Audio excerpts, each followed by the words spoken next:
Bentrovati da Verona News, io sono Caterina e oggi parliamo della nascita di San Bonifacio Domani, un distaccamento locale della lista civica Verona Domani, che sarà appunto guidata da Fulvio Soave, che abbiamo oggi qui con noi. Grazie Fulvio di partecipare oggi. Grazie a voi di avermi invitato.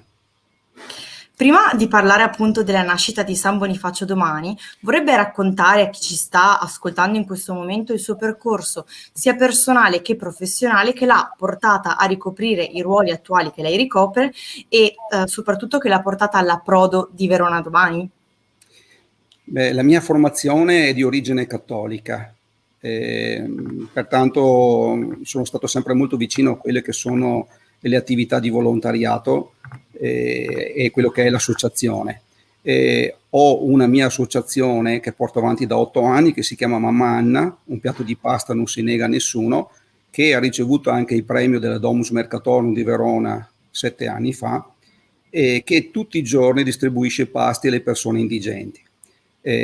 Sono tra i fondatori della Croce Rossa San Bonifacio e tante altre attività, per cui ecco, questa è un po' la mia naturale tendenza e attenzione a quello che è il civico e il sociale.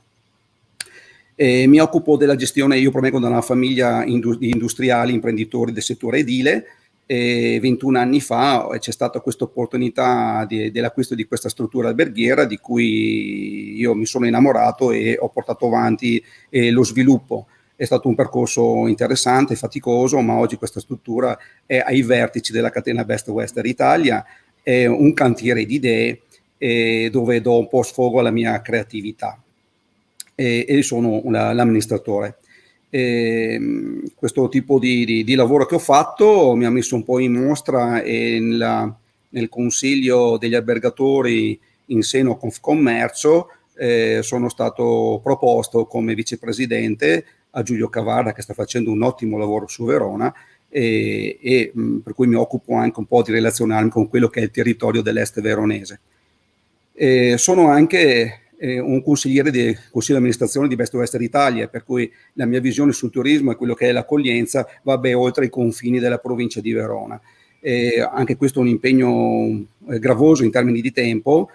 Parliamo sempre di volontariato, perché quando si lavorano con le associazioni e le cooperative il tempo che mettiamo a disposizione è per il bene degli altri, e da qui è con questo, in questa linea che poi mi sono avvicinato a Verona Domani. Verona Domani era un'associazione fino all'anno scorso a me sconosciuta, non sapevo della sua esistenza, ma ignoravo che avesse comunque un appeal così importante per quanto riguarda la città e la parte ovest della provincia.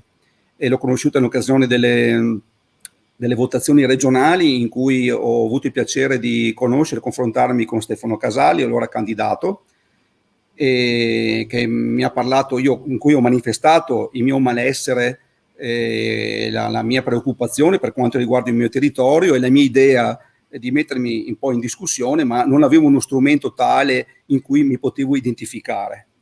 Mi ha parlato di Verona Domani, in cui lui è vicepresidente. Ho scoperto un movimento civico che ha come radici idee che sono in linea, che mi appartengono come persona, perché è un movimento moderato e liberale, e dopo una serie di eventi ho deciso di portare avanti questo progetto.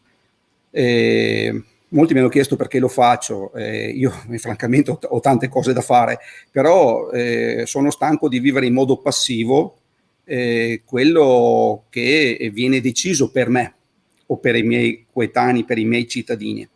Negli ultimi anni nel mio comune sto vivendo una costante perdita di quello che è un valore civico, di quello che è il bene comune, di quello che è il decoro, di quello che è la sicurezza.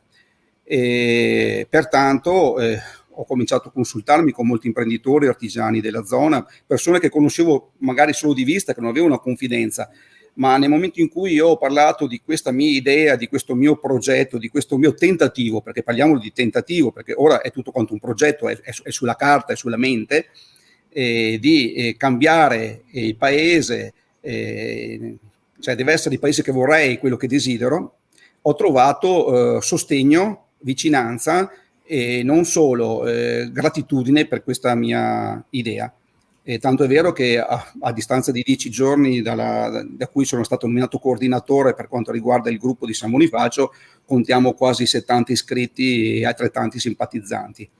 Non abbiamo fretta di crescere, non abbiamo fretta non è una corsa verso qualcuno, una rivalsa. Adesso ci riuniremo, ci confronteremo e faremo di programmi seri.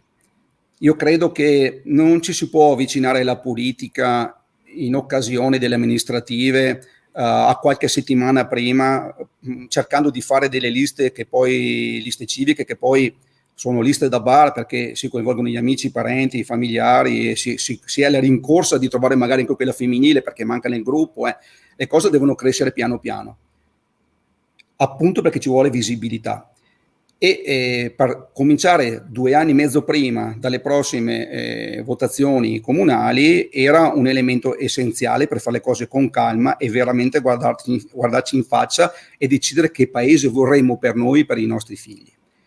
Credo fortemente, come avevo già detto in una presentazione fatta in occasione del movimento, che chi si occupa di politica anche a tutti i livelli deve avere 3 caratteristiche che ho chiamato delle 3C, cioè deve essere competente, e questo è fondamentale perché oggi nessuna macchina operativa che sia industriale, civica o pubblica senza le competenze può raggiungere degli obiettivi seri.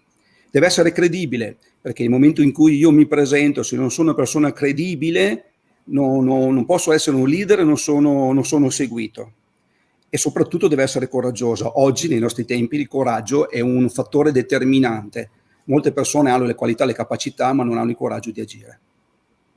Ecco, faccio riferimento a quanto ha detto poco fa riguardo appunto al prossimo obiettivo politico che saranno le elezioni a San Bonifacio.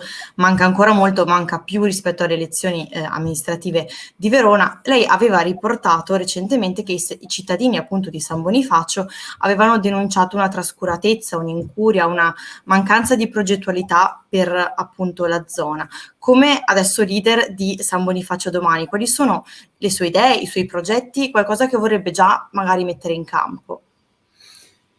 Beh, prima di tutto noi non abbiamo nessun rappresentante nel Consiglio Comunale, per cui questo ci limita un po', perché faremo comunque pervenire a chi amministra, alla Giunta, le nostre idee sugli argomenti caldi che man mano verranno trattati. Non mancheremo di segnalare delle situazioni che secondo noi sono delicate o sono borderline dal punto di vista della sicurezza o di altri argomenti, ma noi siamo costruttivi. Le persone che compongono, che entrano nella mia associazione, condividono gli stessi miei valori e sono persone che già oggi si mettono a disposizione per la comunità nella raccolta rifiuti volontaria o nell'assistenza agli anziani e quant'altro, per cui una mentalità comunque di servizio. Ecco, non sarà una nostra posizione, non sarà una posizione di rottura o di contrasto, non ci appartengono, non fanno parte della politica del sistema che comunque ha anche Verona domani. Bene, noi la ringraziamo per il contributo. Il suo percorso sicuramente è un percorso particolare, dal volontariato al settore alberghiero. Entrambi questi 2 settori si possono leggere con un'unica chiave di lettura, che è appunto l'accoglienza.